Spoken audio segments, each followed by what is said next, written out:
Hello. Thank you for joining today's webinar, Build Beautiful Data Apps with Twigkit and Fusion.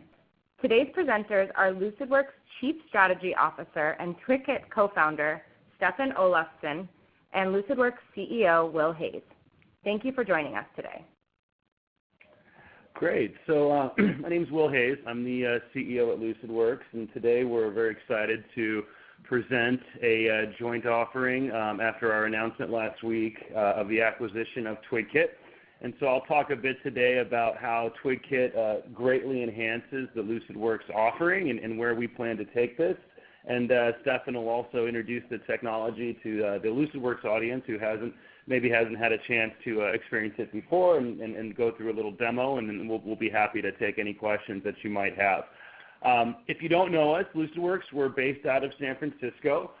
We are the providers of the Fusion server technology. Fusion is a search server which is built on open source Apache Solr.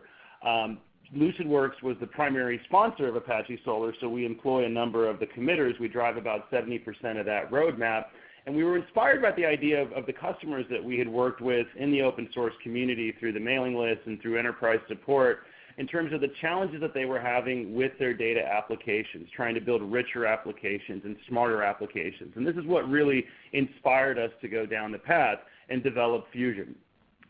We see our mission as a very simple one. You know, we have lots and lots of information, lots of data that's trapped within the infrastructure, and our goal is to help you build smarter applications. And you'll see that the Twigkit offering is sort of that final mile where we go from intelligent data access to delivering rich user experiences in and around this data.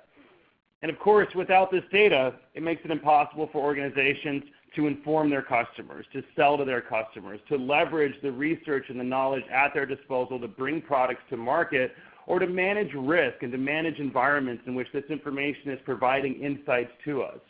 And we've seen time and time again that the impact on the business when they're not leveraging this actionable information, when they're not enabling their users or enabling their customers, can have a real impact to the bottom line.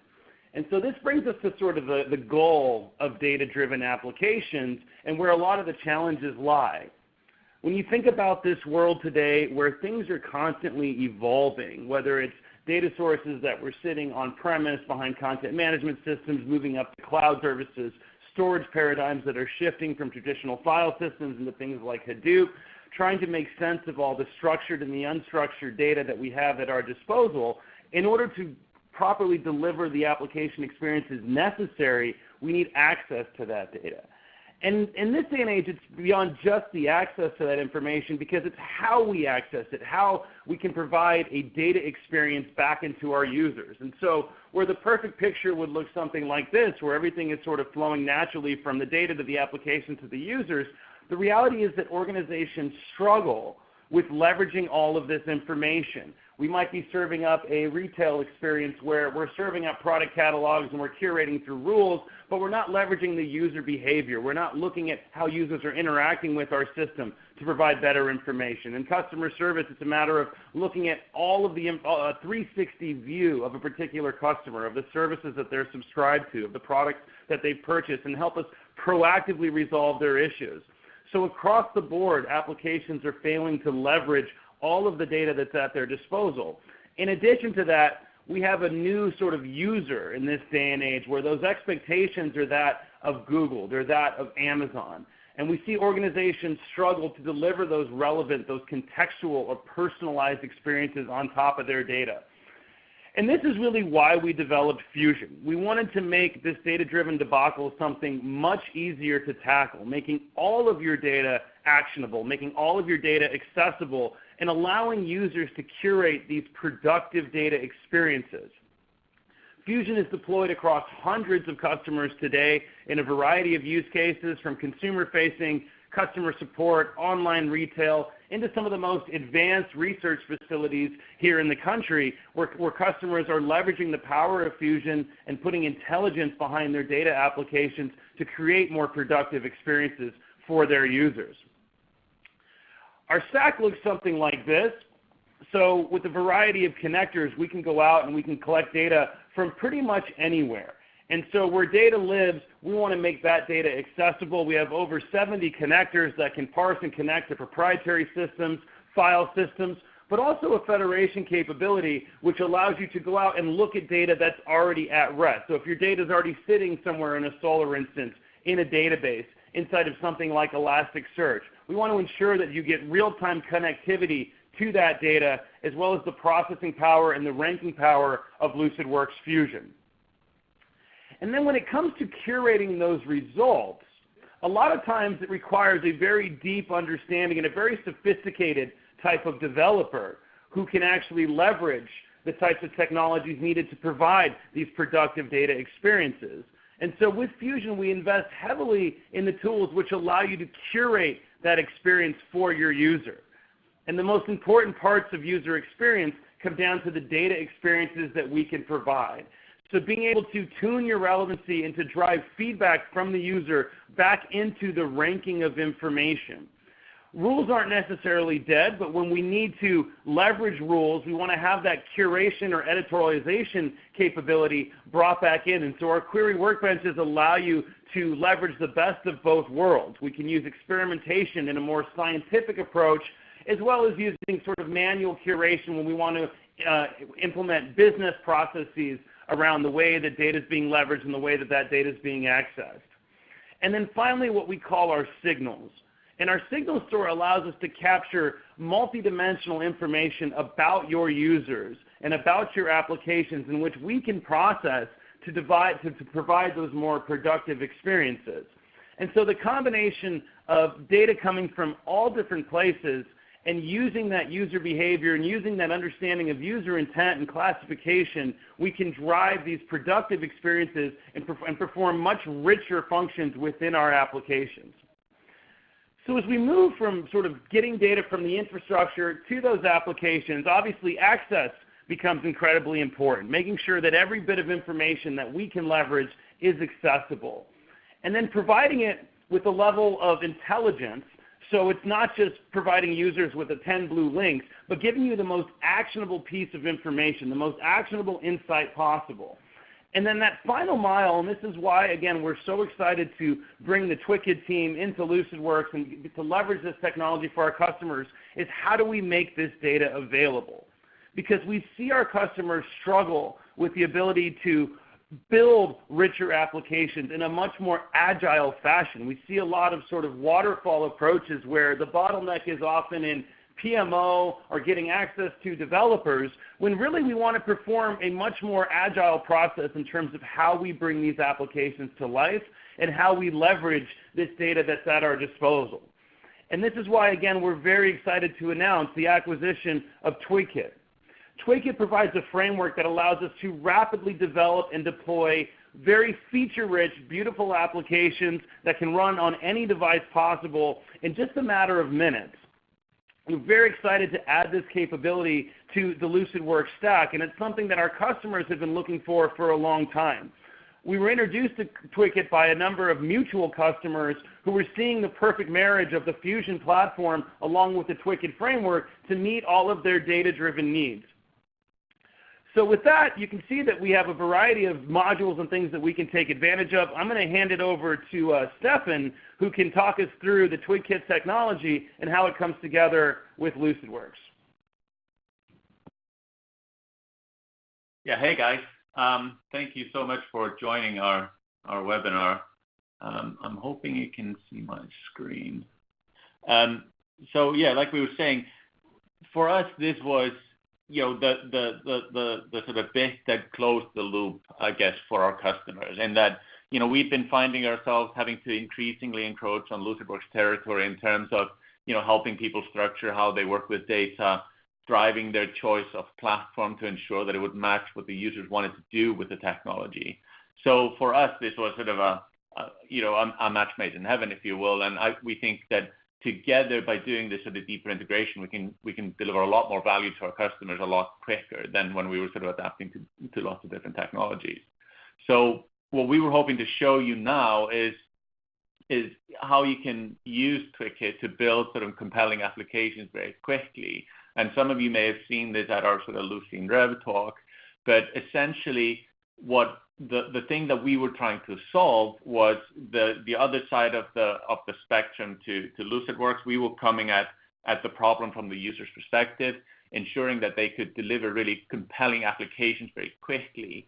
And when you think about that, there are tons of challenges on the way. We all know that user experience is quite hard, and we know that it's very difficult to translate business requirements into something developers can work with. But the problem is compounded hugely in the enterprise because the budgets are simply not there to deliver the sort of applications Will was talking about, something with the fidelity of Facebook and LinkedIn, et cetera, which, like we were saying, millennials have come to expect. But also the talent may just not be there in the organization to work with modern web technologies. So that's where we came at this from. And we were thinking, if we break down the problem in the right way and we create these modular UI components, we believe that we would be able to construct any type of search-driven application very, very quickly and do it in a way that we think drives user adoption, in that you could involve users really early on in the process. You could show them throughout how they can work with the data that they have. And if you think about our stack, it's very much what we would call, I guess, reactive and responsive. One being that it will correctly adapt and react to the data that is coming back from the engine, in this case, Fusion or Solr. But also, it is responsive enough to work on any device without the developer having to work with different code bases or target different channels. So if you press play, we'll try and keep up. So the way we start off was always, we have lots of different templates for our users, and these tend to be sort of focused on a particular use case. So as a starting point, it may not give you much, but once the user started or the developer started working with our technology, they would start by saying, okay, where does my data live? Declare what we call a platform. How would I construct a query that makes sense to get back the data that I need? And in this case, it might be coming from the URL of the application. And when Twigkit would send that query to a platform, it would get some sort of response. So with those 3 lines that you should be seeing there, we are essentially doing all the plumbing necessary to talk to Fusion or a platform. And then the task would shift to creating a user experience that makes sense. And in this case, we're adding a component to the page, which is the search text box, very basic, and using simple attributes to declare how this component should work. And this is quite key because it sort of reduces the problem from doing any sort of code to just describing what you want to see. And if you take the most basic task of a search engine, it would be to print out the results that are coming back from the index. And if you don't mind pausing just now for me, Will. And if you sort of can tap back a little bit. So what was happening there was a single line of markup that controls a particular UI component. That's perfect. And what you're seeing is, I want to position the result list on a certain part of the page, and without telling it anything else, just by passing the response that came back from Solr, the component will react, in a way that makes sense. Now, it may not be very visually compelling because all that happened was it dumped out all the documents and all of the fields within each one to the screen. But if you come back to my sort of mantra on prototype-driven development, if you're at a greenfield site, that's actually really, really valuable because I've connected to some instance of Fusion somewhere, and immediately it's giving me sort of a quick view as to what's the shape of the data that's coming back. So if you press play now, we should see the sort of the page gradually building up. And you can see that this is the data that's clearly coming back from this index of Nobel Prize winners. And what search is also really good at doing, as all of you know, is giving me insight into that data through facets or dynamic navigation. Well, you might want to move your pointer there. And in a similar fashion, if I want to see exactly what facets Solr can deliver to me, it's that single one-liner. And the complexity here is down to the developer. So in this case, I want to do something different than just dump out all the documents. In that case, I do something that should be fairly logical to the user. I break out the tag and I add some detail. And what I'm doing is within that result list tag, I'm saying for every result that I'm showing, give me these fields, style them a certain way. And rather than write complex code, we're sort of just declaring how the component should work. And in this case, we're showing full name and price category, and we're styling it a certain way using built-in styling from Twigkit. And as we sort of complete the picture of how we would render each Nobel laureate in this case, we just keep adding fields.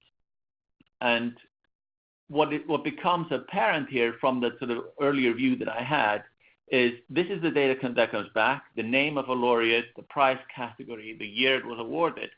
But as you will know from dealing with search, it has its nuances, right? So the next field we show is the age of the laureate at the time that it was awarded. And this is where you start seeing those sort of typical nuances that may be really difficult to deal with at index time. You can see that the value is printed out twice. And in this case, Solr has a multi-valued field, right? So it's showing 82 twice. But because our users don't want that, we have tons of ways of telling the component, just show one at this time. And if you look at the markup that is driving this, it's just standard HTML. It's fairly readable whether you have our documentation or not, because I'm just sort of using regular HTML to determine what should be shown and where. So now we have a fairly sort of full picture of each document, and we can then start sort of adding a smattering of components that allow the users to interact with the data. So like breadcrumbs, that makes complete sense.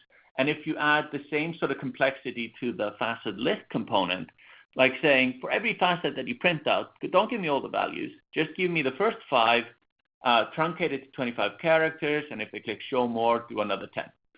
You refresh the page, and immediately you can see that those facets have a bit more capability, if you will. So again, the users are here now able to see exactly what data comes back from their engine, and almost in a way that makes sense to them, because they can just saying, okay, can you move this here and place that there. And facets are a really clever capability in a search engine in that you can use it to drive all sorts of different interactions.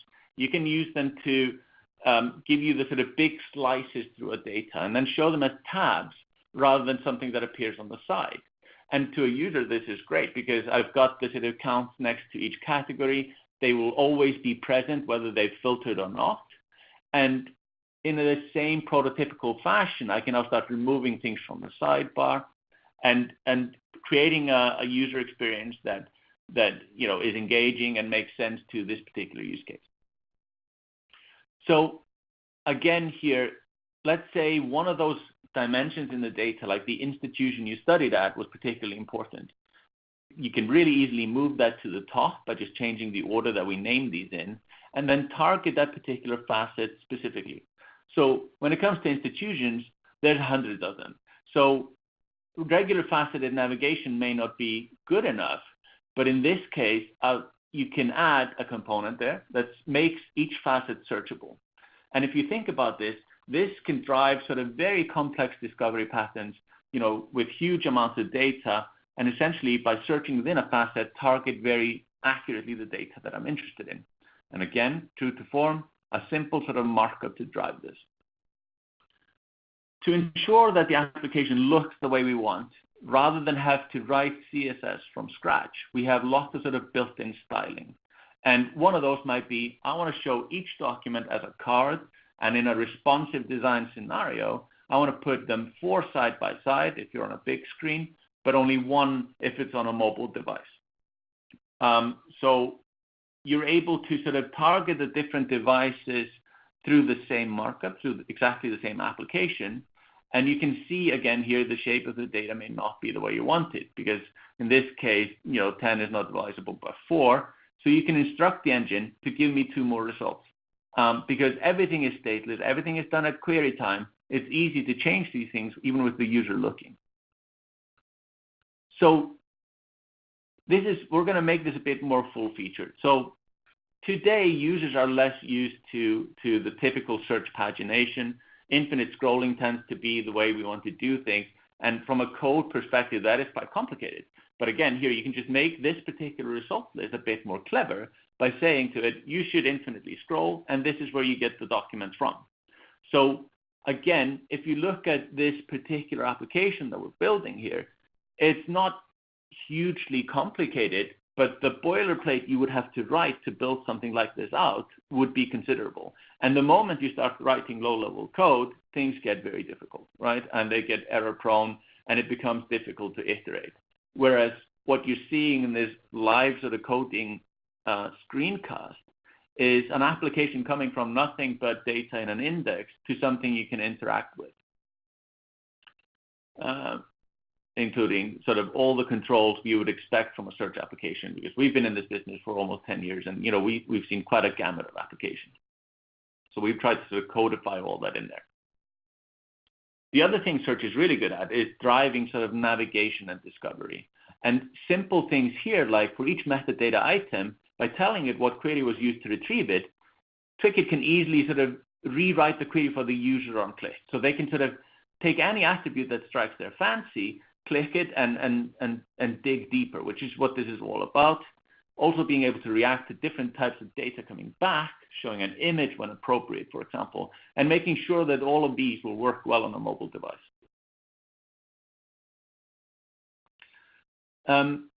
Another thing that's interesting is the capabilities that are built into something like Fusion and Solr. It is the ability to do statistical components, very complex faceting on the fly to make almost more of the data than it may have natively. So what we're showing you here is how we would break out the query tag and give it a bit more intelligence. We can pass through all sorts of custom parameters that make sense to Solr. In this case, taking the years that things were awarded and turning it into buckets on a decade. So again, because there's no sort of restart here, Solr will react by giving me the decades in a sort of a time series fashion. But to a user, they may not make a lot of sense. So this is where we can start sort of digging deeper in our box of tools and show, for example, this particular facet on a decade as something a bit more meaningful. And when you think about time series for a user in buckets like this, a histogram may be the right component. And again, here you can see how you can go from the simple to something more complex by just sort of breaking out the tags and adding intelligence. And all of the necessary plumbing behind this is automatically done by our application toolkit. And then the last bit would be maybe give it to your designers to style things up. Again, it's standard CSS type stuff, and your application will start to take shape. In this case, taking on some branding. And you can see exactly this one is running live on one of our web servers. If you want to test it out, you would replace the logo with one of our sort of standard placeholders from the application template, refresh. Again, it's a very sort of fluid process. And if you think about the sort of turnarounds you could do, it's radically different to the sort of the traditional wisdom. What we're going to show you now is how you would go for something more complex yet again to sort of respond to the types of user behavior you would expect. And one of those would be instant search or query suggestions. Again, here, what you can see us do is augment the text box with the standard markup you saw below, saying you can actually retrieve these this information on the fly from Solr as the user types, and then create that sort of Facebook-like experience where if I don't know how to spell something, I can just sort of start typing and it will give me intelligent suggestions coming back, like the names of these people. And in this particular pattern, it's slightly different from your sort of query suggestions. It's more of instant search, where you would expect to go directly to some target. So the last bit we're going to show you is how you sort of do something more than the typical search query result pattern, because the bulk of the work we do and what Twigkit was really designed for is the sort of business intelligence, data discovery, insight scenario. And in that case, there are no result documents. It's all about the aggregate. And what you're seeing here is us building up a sort of a dashboard type view where we can automatically derive that the data is, geotagged or should be shown on a map. There's no integration involved here. And then by breaking the page into certain blocks that will still work on a mobile device, you can start adding visualizations. And in this case, what you might see is we're going to have a block here that takes up 2/3 of the screen. I want to show one of the facets as a bar, which is showing all of the sort of countries of affiliation. Next to it, I want to put something that's 1/3 of the width, which might contain information from a different facet. And I want to render that slightly differently, but the markup gives me the flexibility to do this. And again, if you refresh the page, you can see these facets come alive. And when you think about the plumbing involved in this particular case, it's not just about putting visualizations on the page, because when it comes to dashboards and BI, often you're dealing with a huge number of data points. And what we have done here is, no matter how the user interacts with the data, how they choose to filter it, the components all know whether they need to update themselves, very efficiently get the data they need to do their job. And that's the sort of stuff you don't want to have to write as a developer, because simply we think that you can get much further with sort of a starting point like this. So we're not going to spend way more time on this in terms of the markup that backs it, but what you can see here with 100 or so lines of markup, you can create really compelling applications on an index that you've built very, very quickly, and show your internal customers what search can do for them. And this is, I guess people are not great at making a mental leap from a very fast, super agile JSON view, because they're just not used to what the search paradigm can give them. And we think this will really help you do those sort of things, and truly demonstrate the value that search can bring to an organization. Finally, the sort of last piece of this is, I guess, the discovery aspect of it. Once you get to a particular set of results, it's all about giving the user some sort of destination. It's about being able to go beyond the dashboard and drill deeper. Who are the people that match that particular criteria? And when I see a quick view of them, some of them might be interesting. So here are all the people that are awarded for medicine in 2010. But you might want to sort of look behind the scenes. And that's where sort of you have to be able to build what we call topic pages on the fly. And that's using search to tell me, what else do you know about Albert Einstein? He came from Germany. What can you tell me about laureates from Germany? And if you translate this to the typical sort of enterprise scenario, you can do some pretty crazy stuff. And without too much sort of smoke and mirrors here, this is built literally in a very short amount of time. I think we're done, and we managed to keep up pretty much. Great work. Thank you, Stefan and Will. So we do have some questions. I will ask the questions, and then whichever one of you, some will be directed at one of you, some will be for either one. So the first question, and for the audience, if you have questions, you can continue to enter them into the search box on your screen, or the chat box, I'm sorry. So the first question, I believe this will be a Will question. Does Twigkit work with Fusion signals and recommendations? Yeah, so one of the really cool things that Stefan was showing is that Twigkit talks directly to the query API. And so with Fusion, as you construct different pipelines, if you have a recommendation query pipeline, if you're leveraging signals as part of the ranking in terms of a pipeline stage, that will come directly through Twigkit. So you can build recommendation modules. You can use recommendations within type ahead. And there was another question about being able to visualize the signals collection as well. Well, because all of that data is sitting inside of a Solr collection behind Fusion, you could bring those signals to life through different visualizations and charts. So if you want to build an analytics workflow or a dashboarding workflow, you can do that as well. Yeah, so the companies were incredibly technically aligned. I mean, we're built on the same foundations, I guess, and the good thing about this is we had been working together for over a year before this, and we've already delivered the first sort of few applications together, which is really what drove the decision to do this. Thank you. The next question is, Can you combine data from different collections or search engines in the same UI? Stefan, why don't you go ahead and answer that one about federation and collections, Yeah, so you can do that because what we were built up from the ground to do was to support the fact that, data is inherently siloed, and if you look at a large organization, the silos happen for a myriad of reasons. It could be political, or it could be that, simply some sorts of data should most logically live in a database versus a search engine.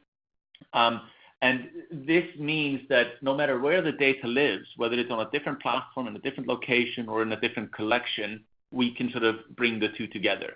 And through the federation capability that Will showed, you can even sort of effectively merge results coming from different engines so that it feels like a single one. There's obviously nuances to that approach, but in this particular case, it's very easy to wire up data from different engines.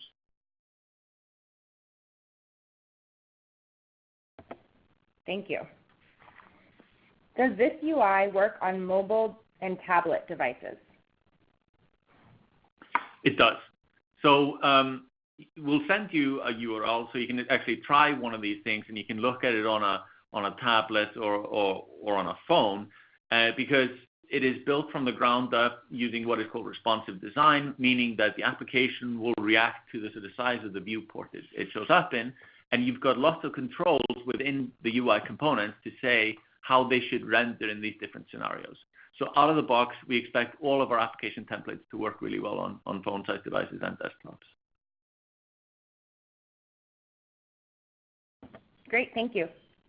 Next question is, how do you handle security? So I can answer that one. I mean, the beauty of this is that there's sort of two dimensions in which you can manage security. So Fusion will manage security at the document and the field level. So if you're authenticating against the search engine and you want to determine where the entitlements go at a document level, we can manage that from Fusion. So you can expose a single endpoint that's authenticated. It'll do the security trimming at retrieval time. But Twigkit also has a security realm in which you can manage at the application level. So if you want to restrict access to certain views, certain applications, certain dashboards, you can do it there as well. And so you have a number of options where you can sort of enforce whether it's security filtering at the data level or if you want to enforce it in the application for the individual views. Yeah, so because there's sort of two sides to the equation. There's the authorization bit that Will's talking about, which, Fusion will reflect from the underlying data. And then at query time, there's the authentication bit. And so because Twigkit lives separately from whatever engine is containing the data, you almost have like a buffer or a firewall between the two.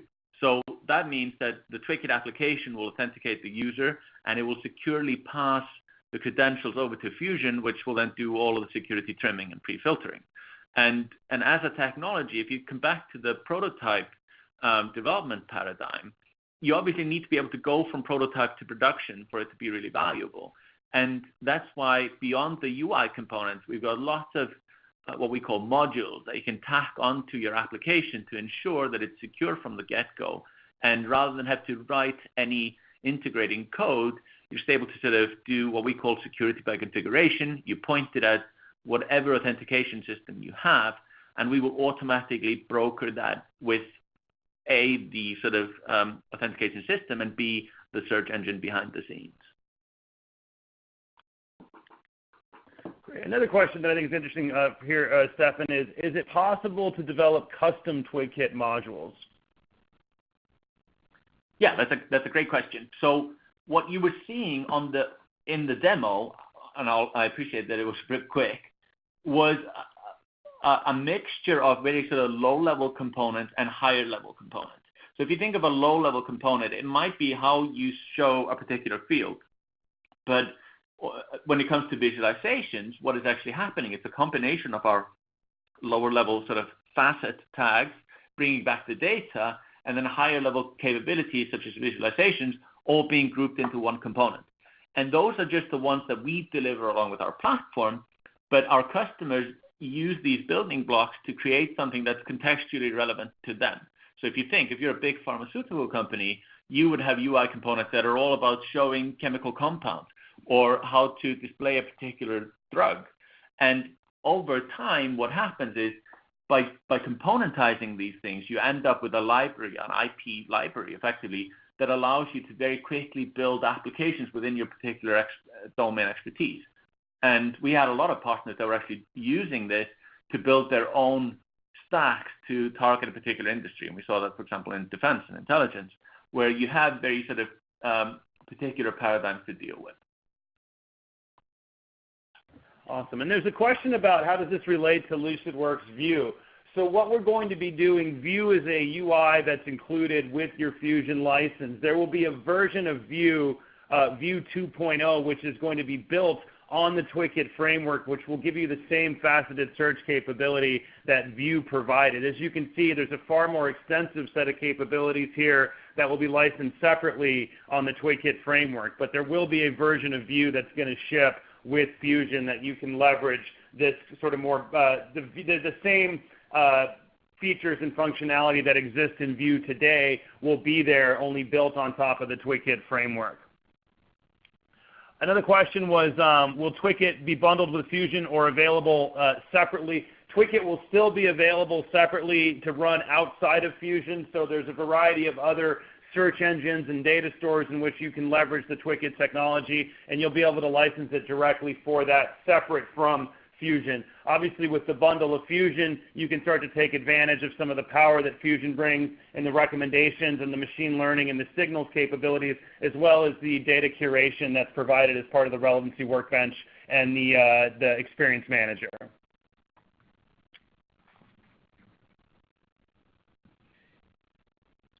Looking for a few more questions here.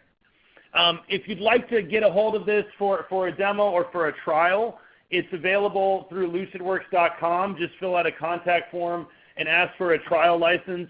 You can also go through twigkit.com for the time being and get access that way. But just reach out to your Lucidworks representative, and they'd be happy to get you set up with a trial license, as well as some help getting things configured and set up for the first time.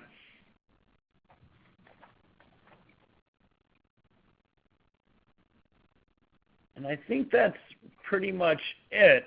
So with that, once again, I mean, I can't express just how excited we are at the Lucidworks team to incorporate the Twigkit team, to add them to this ever-growing family that we have here, and really the value that it brings to our customers. As Stefan said, they've been working in search for a long time and saw this challenge in bringing these applications to life.